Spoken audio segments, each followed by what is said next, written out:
Bonjour, c'est Aurélie, je suis à Draguignan dans le Var, en compagnie du docteur Carole Burté, sexologue, andrologue. Bonjour, Bonjour. je suis ravie que vous ayez accepté cet entretien.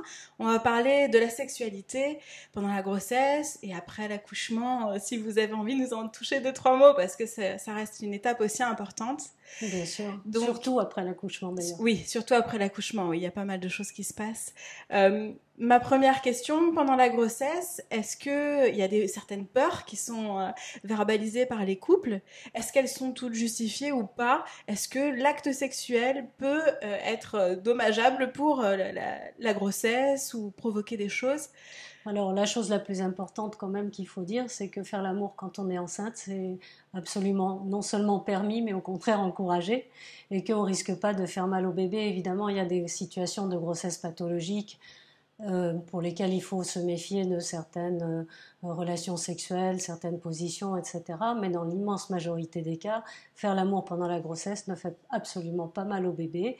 Mais c'est vrai que beaucoup de femmes ont, et beaucoup d'hommes aussi, ont l'impression que c'est intrusif pour l'intimité, même vis-à-vis de l'enfant lui-même. Et ça reste encore des idées reçues qu'on pourrait essayer de balayer un petit peu. Tout à fait, donc on ne fait pas de mal au bébé, on ne le touche pas. On touche pas le bébé, on fait pas mal au bébé. Au contraire, le bébé à ce moment-là est bercé dans des ondes positives parce qu'il sent un certain bien-être, parce que pour une femme avoir du plaisir, c'est une sécrétion d'ocytocine, c'est positif. Et on ne sait pas tout évidemment de ce qui se passe dans la tête d'un enfant dans le ventre de sa maman, mais on peut imaginer que c'est bénéfique pour lui. Oui, c'est des hormones qui sont sécrétées, les hormones de l'amour. Les hormones de l'amour, de l'attachement et du bien-être, donc c'est important, je pense, de maintenir une vie sexuelle pendant une grossesse. Tout à Voilà. fait. Il y a quelques petites variations pendant la grossesse, effectivement, au niveau de la libido, au niveau du désir, de la transformation de la femme dans le couple. Voilà, il y a beaucoup d'éléments qui rentrent en jeu. Alors très souvent, il y a un premier trimestre qui est un petit peu difficile parce que la nouvelle de la grossesse, les troubles physiques comme les nausées, les vomissements, l'acceptation de de la modification de son corps, se préparer psychologiquement à être maman, c'est beaucoup de choses qui interviennent. Et ce premier trimestre, à mon avis, il est un peu perturbant pour la vie des couples. Alors, statistiquement, on dirait que le désir sexuel diminue un peu au premier trimestre, augmente au deuxième trimestre et diminue en fin de grossesse. Là, c'est plus pour des raisons de poids et de mobilité, mais je pense que ça ne s'applique pas du tout à toutes les femmes. Et je pense surtout que d'une femme à l'autre, il peut y avoir de grandes variations, et il peut y avoir de grandes variations pour une même femme en fonction des grossesses. Mais maintenir cette activité sexuelle, c'est encore une fois important, pour, même dans un autre domaine, celui de la séduction. Plaire toujours à l'autre, une femme qui grossit, elle se dit je suis pas belle, mon corps déformé. Il y a beaucoup de femmes qui ont de gros soucis par rapport à ça. Et il est important que le partenaire soit là pour caresser le ventre, pour embrasser, pour toujours continuer à avoir une vie sexuelle, pour continuer à être un couple et être dans le désir. C'est fondamental à mon avis. Oui, parce qu'il n'y a pas forcément que la pénétration aussi. Certaines femmes ne souhaitent pas du tout de pénétration à ce moment-là, à cette étape-là de la vie. Hein. Et donc, du coup, il y a aussi d'autres choses à découvrir. Voilà. Ouais, tout à fait. Là, vous touchez une idée reçue aussi, c'est que pour la plupart des gens, faire l'amour, c'est on s'embrasse, on se caresse un petit peu, on pénètre, on a du plaisir et voilà. Or, le sexe, c'est pas du tout ça. Il faut que ce soit quelque chose de beaucoup plus global. Et la pénétration, c'est pas une absolue nécessité dans tous les cas. On peut se donner beaucoup de plaisir, homme ou femme d'ailleurs. Au-delà de ça, et en fonction du moment de la grossesse, elle n'est pas toujours évidente, la pénétration. Oui, tout à fait. Oui, il faut être inventif et créatif à certains moments parce qu'effectivement, le ventre grossit. Mais on a une prise de poids générale de toute façon en moyenne 10 kilos, donc c'est sûr que bon voilà, il faut se retrouver un peu et prendre des repères au niveau de son corps, autant pour l'un que pour l'autre, hein, que l'homme que la femme. Voilà, autant pour le partenaire, parce que bien la grossesse, ça reste une chose très théorique pour un homme, hein, quoi qu'il arrive. Et c'est vrai que le regard qu'il peut porter sur sa partenaire, qui change, qui n'a plus le même corps qu'avant, qui est peut-être plus aussi désirable qu'elle pouvait l'être, ça pose aussi problème de temps en temps. Il y a certains hommes qui, par contre, n'ont pas du tout de soucis par rapport à la grossesse. Et même au contraire. Et qui même, oui, exacerbent un peu leur libido parce que tout d'un coup, hop, il y a plus de poitrine, il y a plus la poitrine, bien sûr. Il y a plus de forme. La poitrine, évidemment, c'est un grand fantasme masculin, hein, comme chacun sait. Oui. Donc c'est vrai qu'il y a des hommes pour lesquels, au contraire, voir sa femme enceinte, c'est quelque chose de très booster de libido, on va dire. Pourtant, pour les femmes, c'est sensible. C'est souvent sensible la poitrine, enfin à certains surtout, moments de la grossesse, voilà, en tous les cas. Surtout en début de grossesse. Hein. Voilà, alors c'est vrai que, encore une fois, même chez les hommes, il peut y avoir aussi de très gros tabous vis-à-vis de on va dire, la dichotomie entre la femme et la maman. Et la future maman ne devient plus exactement une femme, une partenaire sexuelle, une amante. Et ça fait partie des choses qu'on entend dans nos consultations. Oui, c'est pas évident, parce que même pour la femme, elle devient mère, mais donc elle veut s'investir aussi de ce rôle-là, elle sent le bébé bouger, même pendant l'acte. Hein. Du coup, le bébé peut gigoter parce qu'il sent l'excitation de la maman du couple. Donc, de sentir les mouvements et puis de se concentrer sur autre chose, c'est pas forcément évident. Pour la femme, en tous les cas, c'est pas évident parce que symboliquement, on n'est plus deux à ce moment-là, on est deux et demi, bientôt trois. C'est pas toujours facile et c'est vrai que ça peut être perturbant pendant le rapport sexuel lui-même. Oui. Voilà. Oui. Ceci dit, on ne voit pas, nous en consultation, on ne voit pas de femmes qui viennent, mettons, au 2e trimestre ou au 3e trimestre parce que leur vie sexuelle a été bouleversée et que ça se passe très mal. Je pense qu'il y a quand même, d'une manière générale, une espèce d'acceptation des petits problèmes sexuels qu'on peut avoir pendant la grossesse et peut-être qu'on n'en fait pas tellement un drame parce qu'on se dit qu'après tout, c'est une situation qui est très particulière. Aussi, oui. Voilà. C'est beaucoup plus problématique après. Oui, on va y venir d'ailleurs. Pour la sexualité, est-ce que quand même, au fur et à mesure des années, est-ce que vous, dans votre expérience, vous vous rendez compte qu'il y a moins de tabous quand même? Est-ce que les personnes arrivent à livrer un petit peu plus leur intimité pour essayer de trouver des solutions à des spécialistes comme vous Oui, alors là, c'est certain qu'il y a eu une évolution qui n'est pas une évolution, qui est une révolution. Oui, c'est une révolution depuis les années Internet, depuis la plus facile circulation de l'information, vous en faites partie. Les femmes sont de plus en plus informées. C'est vrai que chez les sages-femmes en particulier, dans les écoles de sages-femmes, on enseigne aussi la sexologie maintenant. Oui, vous enseignez aussi. Même j'enseigne aussi dans une école. C'est vrai qu'il y a beaucoup de forums, il y a beaucoup de moyens de discussion, de relations avec les autres.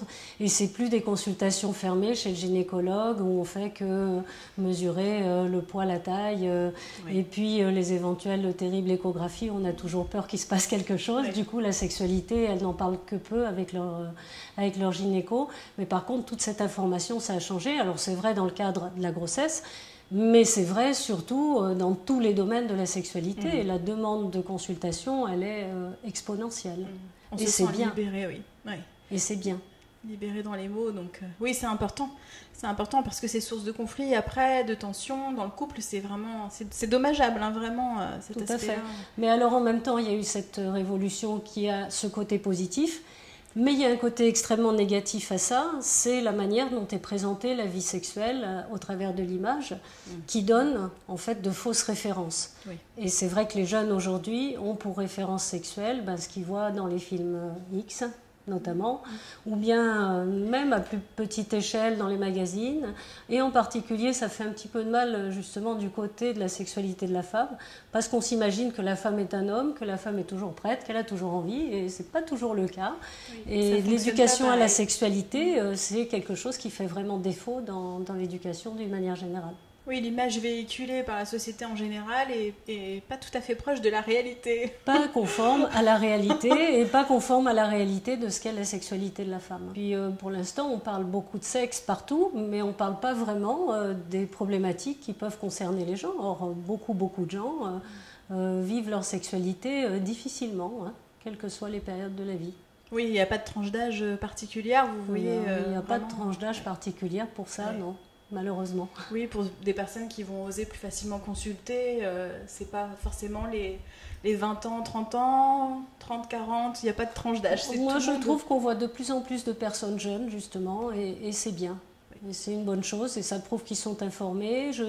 Quand on parle, par exemple, pour revenir à notre sujet de la grossesse, quand on parle avec des femmes sur les connaissances qu'elles peuvent avoir de ce qu'est la vie sexuelle d'une femme enceinte, je trouve qu'elles sont quand même très très bien informées là-dessus. C'est une bonne nouvelle. Oui, je crois que c'est une bonne nouvelle. Je crois que c'est une bonne nouvelle. Et puis il y a il y a vraiment beaucoup moins de tabous qu'avant. Oui. Par rapport justement après l'accouchement, là on en vient à un stade encore un peu différent, parce qu'effectivement le corps a emprunté le chemin de la naissance. Il y a pu avoir même des traumatismes de la naissance, hein, quand la femme ne s'attendait pas à avoir une césarienne ou une épisiotomie ou forceps, hein, j'en passe. Le corps est un peu meurtri. Il y a beaucoup de bouleversements au niveau du métabolisme, physiologiquement, etc. Il y a le bébé. Il y a le bébé, il y a l'allaitement qui peut avoir un impact négatif du fait de la production de prolactine, qui est une hormone qui freine la libido. Et puis il y a, plus symboliquement, cette place du bébé par rapport à la place du couple.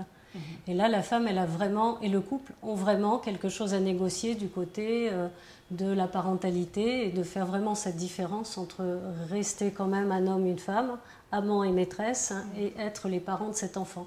Et très souvent, on a des problématiques sexuelles liées au fait, justement, que cette négociation, en quelque sorte, s'est très mal passée. Et ce sont les parents d'un enfant qui viennent nous voir et pas un homme et une femme. Oui. Oui, tout à fait. C'est compliqué de retrouver une place dans le couple. La plupart des gens sont happés par l'enfant. Et oui, parce qu'avoir un bébé tout petit, c'est beaucoup de temps. Oui. Ça, on ne le dit pas beaucoup, c'est fatigant. C'est là que se joue l'inventivité du couple. Tout à fait, oui. Déjà, la volonté de rester un couple, voilà, que l'homme ne soit pas exclu de la nouvelle entité maman-bébé, c'est pas toujours évident.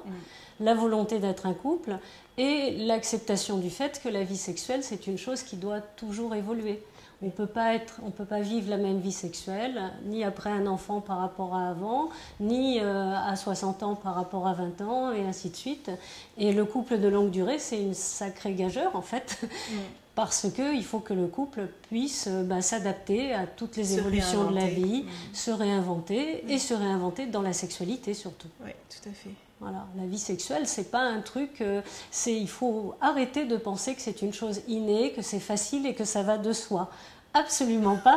La vie sexuelle et le sexe, c'est une chose qui s'apprennent. Du moins, le sexe tel qu'on l'entend aujourd'hui. Hein. Il faut bien comprendre qu'avant, le couple, il n'était pas basé sur l'intimité, le partage et la sexualité. Il n'y avait pas de communication à ce niveau-là. C'était pas le but. Oui. Le bien-être de la femme n'était pas forcément pris en considération. Le bien-être de la femme n'était pas nécessairement pris en considération, ça c'est certain. Et puis, la sexualité n'était pas la base du couple. La base du couple, c'était la rencontre, l'alliance de deux familles pour fonder une famille à nouveau. Et en général, l'homme avait une certaine liberté par rapport au sexe. La femme, on n'en parlait pas trop. Hein, donc, oui. Voilà. Donc c'est vrai qu'aujourd'hui, un couple qui se rencontre, qui est follement amoureux, doit savoir quand même que s'il veut garder une vie sexuelle satisfaisante, il doit apprendre à négocier toutes ces phases-là de l'existence, sans compter malheureusement les maladies, les problématiques, les chômages, etc. etc. Oui. Et aujourd'hui, on a trop souvent des gens qui considèrent que le sexe, c'est la chose qu'on va faire en dernier. Hein, il faut que tout aille bien, qu'on soit reposé. Aujourd'hui, c'est les vacances, il fait bon, et puis on a du temps. Alors là, oui, on pense au sexe, et le reste du temps, dans la vie de tous les jours, on ne pense pas au sexe, ou on ça est trop stressé. Ça devient moins fréquent, du coup. Ça devient moins fréquent. Oui. Du coup, le couple tombe dans des routines, et puis ces routines, évidemment, c'est des tue-l'amour, parce qu'on n'entretient rien du tout. Et en réalité, ça devrait être plutôt le contraire. On devrait se dire, tiens, faire l'amour, ça fait du bien. Et justement, quand on est stressé, quand on n'est pas bien, on va se détendre. Et aujourd'hui, on va tous dans les hammams, dans les spas, etc. On pourrait se dire, on fait l'amour, ça fait du bien aussi. Oui, tout à fait. Oui, c'est important. Ça permet l'équilibre du couple, la communication du couple. On sait que l'homme aussi a besoin d'exprimer son amour pour sa femme, bien beaucoup sûr. Par le corps. Bien sûr. Pour un homme, très souvent, le désir de l'autre est synonyme de son amour. Hein. Oui. Ça, c'est vraiment une remarque qu'on entend. Là, c'est un sujet un petit peu différent, mais c'est une remarque qu'on entend très souvent. Un homme dont la femme n'a pas de désir, il se sent mal aimé. Oui, c'est ça. Oui. Et une femme dont le partenaire n'a pas de désir ou bien pas d'érection, elle se sent pas femme, elle se sent pas désirable, elle se sent pas belle. Oui. Oui, oui, le concept, forcément, on a une vision différente. L'homme et la femme, on ne voit pas les choses de la même façon, mais quand même, on s'y retrouve à un moment donné là-dedans. Donc, c'est important de bien communiquer. Je pense qu'il y a beaucoup de femmes qui ne se connaissent pas bien non plus dans leur désir, dans leur plaisir, dans leur façon, Bien sûr. même pour orienter leur homme. Quand on ne se connaît pas, c'est un peu difficile de l'aider. Pour une femme, bien se connaître, c'est extrêmement important parce que d'une femme à l'autre, la sensualité, la sensorialité, la manière d'avoir du plaisir peuvent être mais complètement différentes. Chez un homme, on retrouve à peu près les mêmes manières de faire. Hein. Chez une femme, c'est pas forcément ça. Et puis les hommes cultivent beaucoup leur libido, hein, depuis toujours, on le voit, hein, les films, les images, etc. Et pour les femmes, on commence à peine à envisager que le sexe, c'est pas que dans le sexe, mais ça peut être aussi dans le cerveau et qu'on peut cultiver l'imaginaire, qu'on peut lire des choses, qu'on peut s'intéresser à quelque chose qui pourrait déclencher aussi la libido et le désir. Oui. Vous parliez tout à l'heure effectivement que la femme apprend à se connaître et qu'il y a différentes parties d'elle qui évoluent aussi en fonction des étapes. Je pense plus particulièrement à la grossesse en fait. Parce qu'effectivement, même au niveau de la zone vaginale, de la sphère vaginale, c'est un peu plus œdémacé, on va dire. Les sensations sont différentes. Certaines femmes découvrent même l'orgasme, le plaisir vaginal. Ça arrive quoi. Oui. C'est ça. Donc, même au cours d'une vie, elle va redécouvrir à nouveau son corps, d'autant plus aussi après l'accouchement, où là, il faut réparer quelque chose à cet endroit-là. Ça, c'est un point extrêmement important. Et là, on touche... vous parlez de quelque chose qui est fondamental, c'est la femme et son périnée. Le périnée de la femme, c'est une chose majeure dans son existence. D'abord, premièrement, parce que les muscles du périnée retiennent les organes génitaux. Les muscles du périnée sont distendus après une grossesse, même si on a une césarienne. Et à partir de là, il faut les rééduquer, c'est très important, parce qu'ils ont un rôle fondamental dans le plaisir sexuel, dans les sensations qu'on peut ressentir. Et puis, parce que aussi, beaucoup de femmes, après un accouchement, surtout s'il a été difficile, peuvent avoir des problématiques comme des fuites d'urine, des choses qui sont assez invalidantes finalement. Et tout ça, c'est très très lié au périnée. On voit beaucoup trop de femmes qui négligent cette phase de rééducation parce que, là encore une fois, le bébé est là, il y a beaucoup de choses à faire, etc. Et donc, du coup, elles ne vont pas à leur séance de kiné, elles négligent. Ou alors, elles ne comprennent pas bien ce à quoi ça correspond, en fait. Oui, il y a ça aussi. Voilà. On ne leur parle pas forcément de leur périnée avant. Donc là, tout d'un coup, on leur dit qu'il faut remuscler le périnée. Alors, ça n'a pas de sens. On leur parle de remuscler quelque chose qu'elles ne sentent pas. Et ça, les femmes, elles n'ont pas notion de leur corps à l'intérieur très souvent. Un homme, ça se touche très facilement. Une femme, ça ne se touche pas si facilement que ça, et encore aujourd'hui. Et on voit quand on examine des dames après un accouchement, bien sûr, mais à tout âge de la vie, très souvent, elles ont une mauvaise conscience de leur corps à l'intérieur. Oui. Et ça, c'est important pour leurs sensations, pour les sensations du partenaire aussi, pour l'épanouissement sexuel, pour éviter d'avoir des descentes d'organes. C'est quelque chose de très important. Oui, oui, bien sûr, c'est important. Ça se fait assez rapidement, la rééducation du périnée. En général, on propose 1 mois après la naissance, histoire que les hormones ne soient pas trop présentes parce qu'il y a un bon relâchement musculaire quand même. Mais effectivement, on se réapproprie aussi son corps si jamais il y a eu une épisiotomie, j'y reviens un peu, ou un traumatisme. Et puis beaucoup de femmes ont pour objectif d'abord de reprendre leur ligne. Donc elles partent faire de la gym, elles font des abdos, ce qui peut être catastrophique à ce moment-là. Ne pas faire. Les abdos, ça se fait quand le périnée s'est amélioré, musclé, et ça se fait en contractant le périnée pour éviter l'effort de poussée. Et là, je rebondis sur un sujet, c'est celui de l'épisiotomie. L'épisiotomie, c'est pas un truc si anodin que ça, parce qu'un certain nombre de femmes vont avoir une mauvaise cicatrisation qui va pas forcément se traduire par quelque chose de visible, mais qui peut secondairement provoquer des douleurs. Les douleurs alors sexuelles lors de la pénétration. Et une femme qui a mal, c'est une femme qui a peur d'avoir mal. Et une femme qui se crispe, c'est une femme qui est plus dans le plaisir. Et ça peut entraîner des cercles vicieux qui peuvent durer des années. Parfois, on voit des femmes qui ont ce qu'on appelle nous des vulvodynies, en réalité, c'est-à-dire des douleurs vulvaires, des douleurs à la pénétration, liées à une mauvaise cicatrisation ancienne d'une épisiotomie. Donc, une épisiotomie, il faut masser la cicatrice, il faut faire en sorte que... Bien drainer. Bien drainer. Voilà, Oui. ça c'est le travail des sages-femmes d'ailleurs. Oui, et puis c'est important de passer l'information aux femmes pour qu'elles puissent elles-mêmes le faire aussi. Parce que forcément, on peut donner l'information, montrer comment faire, mais après, il faut que la femme puisse savoir le faire elle-même. Voilà. Et puis pour la reprise de la vie sexuelle après une grossesse, bah ça aussi c'est très individuel. Ne pas s'inquiéter si on n'est pas dans le désir quand on est une femme avant plusieurs mois. Hein. On est quand même des mammifères. Hein. La maman chatte, quand elle a eu ses petits, elle n'a pas tout de suite envie de courir le gros minou. On est bien d'accord. Et donc il est normal après un accouchement de ne pas avoir vraiment la même libido qu'auparavant. Mais ce n'est pas pour autant qu'il faut laisser tomber, parce que le désir sexuel est entretenu par la vie sexuelle qui entretient le désir sexuel. Donc même si au départ le désir n'y est pas vraiment, on peut peut-être le remplacer par la motivation. C'est là qu'interviennent justement des changements et des manières de faire différentes. D'aborder le corps, de le redécouvrir. Et le partenaire doit forcément participer à ça.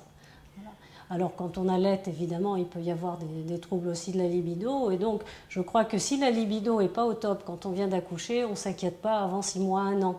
Donc il faut quand même se donner du temps. Messieurs, parce mais que ça je veut pense pas surtout dire à eux, là. Non, ça ne veut pas dire qu'on doit rien faire non plus. Oui, bien sûr, évidemment. Il faut pas confondre les choses. Il ne faut pas se décourager si votre femme n'a pas la libido qu'elle avait d'antan. Elle a peut-être pas ce désir qui fait qu'elle va vous sauter dessus le soir en rentrant, mais ça n'empêche pas de continuer. Et au contraire, il faut encourager à avoir une vie sexuelle différemment, et puis refaire venir ce désir par justement par la libido et petit à petit.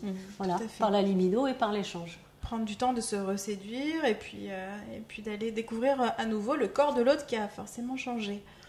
Donc beaucoup de questions par rapport à la sexualité après une grossesse, après un accouchement, pour toutes ces raisons-là. Et ça, c'est les périodes de la vie. Lorsqu'on voit des patientes qui ont des difficultés sexuelles ou des patients qui ont des difficultés sexuelles, on entend toujours ça.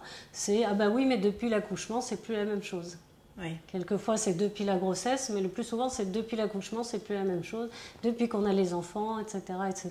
Donc c'est vraiment un gros cap à négocier dans la vie d'un couple. C'est pas forcément physique, alors quand ils disent c'est plus la même chose. C'est pas forcément physique. C'est pas forcément physique, c'est psychologique, c'est relationnel, c'est apprendre à rester un couple, à ne pas être tout le temps 24 heures sur 24 avec ses enfants, savoir faire des choses à 2 et pas à 3 ou à 4. Oui, parce que même pour les enfants, pour les enfants, c'est important pour eux de voir leurs parents qui s'épanouissent aussi, qui sont un couple amoureux. Tout à fait. Oui. Tout à fait. Et quand on a des enfants, faut bien entendu s'en occuper énormément. Oui, c'est sûr. Mais il faut s'occuper de soi-même, il faut s'occuper de l'autre aussi, et il faut que les enfants grandissent dans cet esprit. En tout cas, je conseille moi vraiment aux couples que je vois de garder cette part de vie intime, personnelle, et cette part de vie privée en dehors des enfants, et d'apprendre aux enfants un peu plus grands, que la porte soit fermée quand les parents veulent rester dans leur intimité, et de dire très rapidement qu'il y a des choses que papa et maman doivent se dire ou faire ensemble, ou être ensemble à un certain moment et qui ne regardent pas les petits. Voilà, la question de la sexualité, c'est important, mais bon, il n'y a pas que ça non plus. Ce qui compte surtout, c'est garder le lien de tendresse, les gestes de tendresse, se parler, partager au maximum ces moments-là. Et je crois que l'enfant, où qu'il soit, à ce moment-là, il en a besoin aussi. Toujours le moyen d'améliorer les choses à condition de ne pas les laisser s'incruster. Oui. Et tout ce qui concerne la sexualité, c'est un peu ça. Les choses sont faciles à régler à partir du moment où ça fait pas trop longtemps que ça évolue, parce que quand ça fait trop longtemps que ça évolue, on a la gêne, la frustration d'un côté, la rancœur de l'autre, l'absence de communication, et puis là, c'est beaucoup plus difficile, parce que... Voilà. Oui, l'ardoise est chargée après. L'ardoise est chargée, et puis on entend, vous comprenez, ça fait tellement d'années que c'est comme ça, comment voulez-vous que je change aujourd'hui? Oui. C'est plus facile du tout. Merci beaucoup. Mais de rien. Je vous retrouve tout bientôt pour une nouvelle vidéo. Au revoir.